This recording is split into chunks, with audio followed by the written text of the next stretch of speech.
How are you doing, you wonderful nerds? You know, I guess I can't even go visit my family without there being some big comic book controversy. And I know that we just did a whole huge video about Superman fighting the KKK, and you're probably sick and tired of me talking about the Man of Steel being used as a tool for propaganda, but the internet has forced my hand. In case you missed it, in Action Comics number 987, there were a few pages dedicated to Superman swooping in to save presumably undocumented immigrant workers from a gun-toting American flag bandana-wearing disgruntled ex-employee who lost his job to those immigrants. The man fired upon them only to have Superman block the bullets at the last second and essentially tell the shooter that he is a scumbag in a far more eloquent way than I just did. Now, believe it or not, these few panels made a couple media outlets a little upset, raising questions yet again about Superman as a political tool, with one particular idea being tossed around and debated. Of course Superman would save undocumented immigrants. He's a literal illegal alien. But how true is this? Would the Man of Steel actually be considered an undocumented illegal immigrant?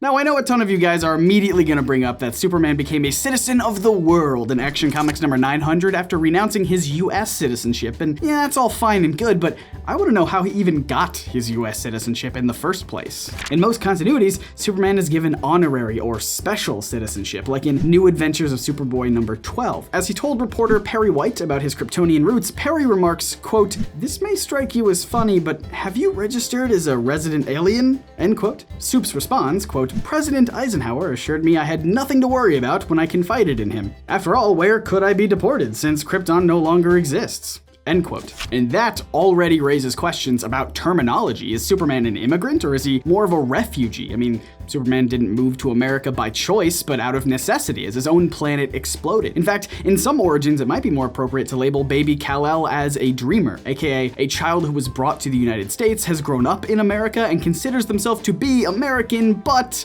lacks the proper documentation. But I know I can't get too far into this episode without people screaming that I bring up one of the most comprehensive retellings of Superman's origin, the Man of Steel miniseries from 1986. This story made a small but vital change in the story of baby Kal-El. Instead of being an infant sent to Earth from Krypton in a small rocket ship, Superman's parents, Jor-El and Lara, send their child to Earth before he's even born. On Krypton, babies grow in gestation chambers. As the planet was tearing itself apart and doomed to explode, Jor-El modified the Matrix orb that housed the fetus that would one day grow up to be Superman into a spaceship. Just as Krypton detonated, Kal-El was sent soaring off to a distant planet called Earth, where he was discovered by a kindly Kansas couple, the Kents. As Jonathan and Martha approached his pod, the gestation chamber opened up, revealing the infant Kryptonian. Superman was born, and technically in America. As he thinks to himself later in the story, quote, "I may have been conceived out there in the endless depths of space, but I was born when the rocket opened on Earth, in America." End quote.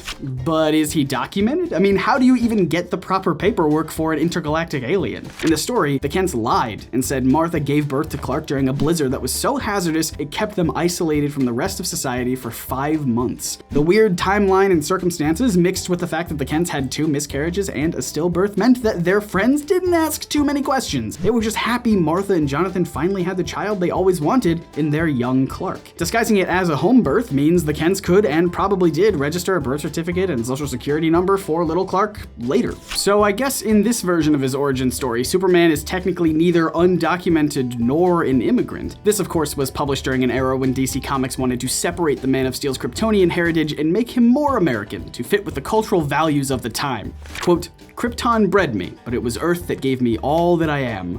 All that matters." In other words, Superman's American and don't you dare say otherwise. But what bothers me about this story, other than the obvious American propaganda, is the fact that the Kents lied about him being biologically theirs. That doesn't strike me as 100% legal. I mean, why not just come clean and say they found an abandoned infant and decided to take care of it? Would baby Superman have any legal protection in that circumstance? You know, the honest circumstance? Thankfully, at least one version of Martha Kent is with me on this one. All the way back in Superman number 53, right after the Kents find baby Supes, she tells Jonathan, quote, "We'll say we found an abandoned baby," which is true.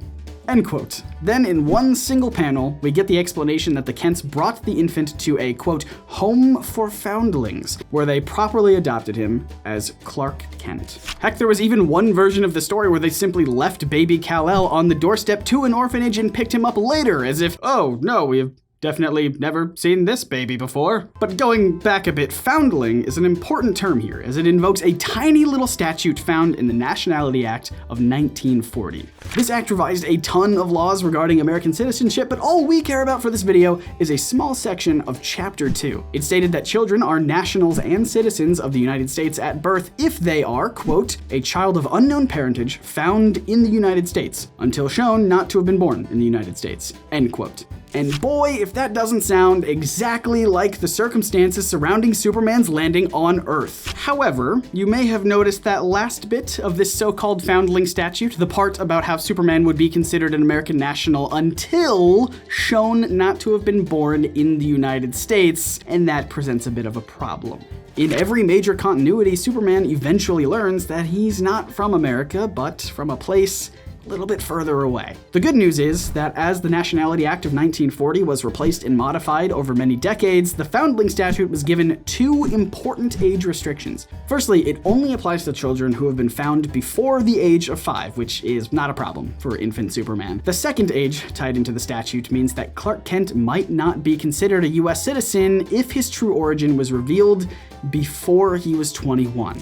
And that certainly sounds like an issue in the case for Superman's citizenship. As we said, in most continuities, Clark learns of his Kryptonian heritage before he's 21. So does that mean that Superman would take his place as the ultimate immigrant once more?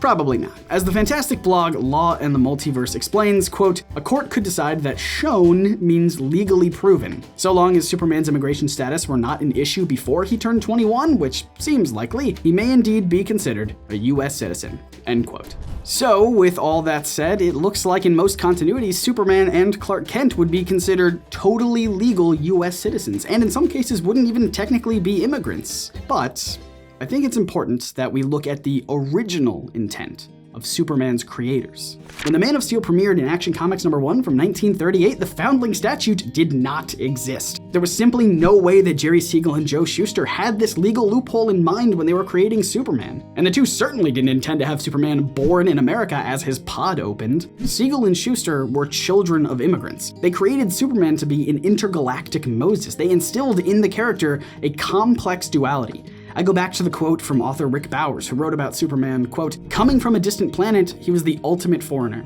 Raised in the Midwestern heartland, he was the quintessential American, end quote. And I think this is a big reason why Action Comics number 987 ruffled as many feathers as it did. The Man of Steel is caught between embodiments of his immigrant identity and his American identity, and he chose a side. Where the 1980s version regarded his Kryptonian roots as nothing more than, quote, curious mementos of a life that might have been, the modern Superman has been pulling away from the American way he's championed since the days of his radio show, returning further to how he was originally created. Initially, the Man of Steel fought only for truth and justice. That's it. And I, for one, think that's more than enough. But I want to know what you guys think. Is Superman an illegal alien, an undocumented immigrant, American citizen, or, I don't know, any combination? More importantly, how much does Superman's citizenship and immigrant heritage matter to you, or to the character? Let me know your thoughts in the comments below, and I will respond to some of them in Monday's Tales from the Comments video. Also, if you want my own personal thoughts on Action Comics number 987, I uploaded a video to our second channel, NerdSync Sidekick, that's a little bit more specific about that issue. There'll be a link in the description and at the end of this video. But first, a huge thanks to our patrons, Christopher Lang, Keaton Lampert, Mike Harville, Elizabeth Monsell, and the rest of the wonderful nerds who keep this show going over at patreon.com/nerdsync. If you want more NerdSync, click or tap right here to watch our latest video, or right down here for that video on the Sidekick channel that I was talking about. Thank you guys so much for watching. My name is Scott, reminding you to read between the panels and grow smarter through comics. See ya.